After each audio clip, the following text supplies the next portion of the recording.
రాజకీయాల్లో ఉండి నేను ఇప్పుడు ఏదైతే రిప్రజెంట్ చేస్తున్నానో అంబర్పేట నియోజకవర్గము ఇంత క్రితము అది హిమాయత్ నగర్గా ఉండేది.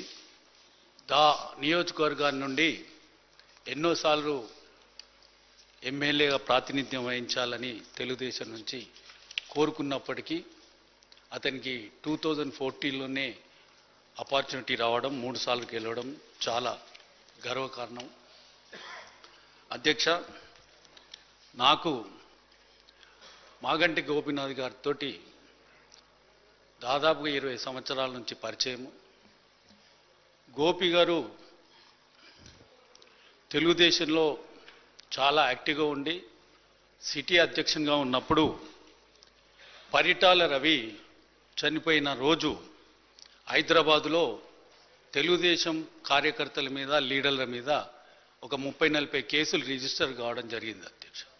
ఆ కేసులలో అరెస్ట్ అయినప్పుడు అందులో సీనియర్ లీడర్లు కూడా ఉండడం జరిగింది. నేను తెలుగుదేశం పార్టీకి అడ్వకేట్గా పనిచేసి అందులో ఆ 30 కేసులను కూడా ట్రయల్ చేసి అక్యూటల్ చేయడం జరిగింది. ఆ సందర్భం నుంచి మాగంటి గోపీనాథ్ గారు నేను బాగా సార్లు కలవడము. లాస్ట్ టైం నేను ఎమ్మెల్యే గెలిచినప్పుడు అతను చేసే కార్యక్రమాలలో ఎన్నో నేర్చుకున్నాం అధ్యక్ష.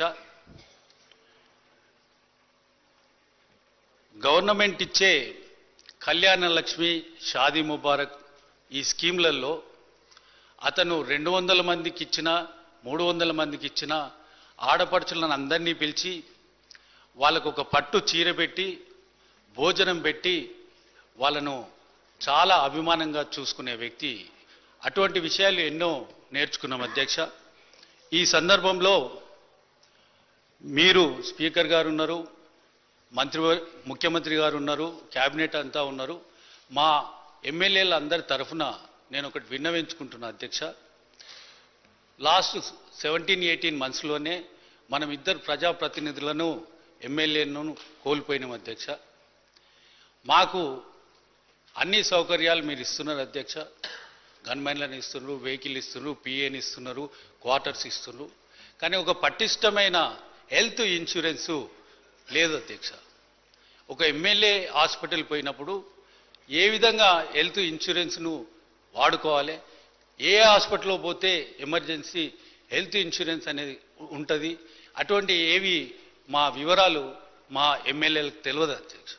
నేను లెజిస్లేటివ్ మినిస్టర్ గారికి విన్నవించుకుంటున్నా, ఒకరోజు అందరి ఎమ్మెల్యేలకు పిలిచి మనకు ఏ హాస్పిటల్స్లో హెల్త్ ఇన్సూరెన్స్ ఉంటుంది, ఏమైతే మనకు దానివల్ల బెనిఫిట్స్ ఉన్నాయి అవన్నీ కూడా చెప్తే, ఈరోజు మాగంటి గోపీనాథ్ గారు చనిపోవడానికి ముఖ్యమైన కారణము అది ఆ జబ్బు అధ్యక్ష. అది ఎవరికైనా కూడా రావచ్చు. మనము 2 ప్రజాప్రతినిధులను కాపాడుకోలేకపోయినాము. ఇప్పటికైనా కూడా ఈ సందర్భంలో నేను విన్నవించుకుంటున్న తమ ద్వారా అందరికీ బలమైన ఇన్సూరెన్స్ ఉండాలని నేను కోరుతున్నాను. మరియు మాగంటి గోపీనాథ్ గారికి వాళ్ళ ఫ్యామిలీకి ప్రగాఢ సానుభూతిని తెలియపడుతుంది. థ్యాంక్ యూ అధ్యక్ష.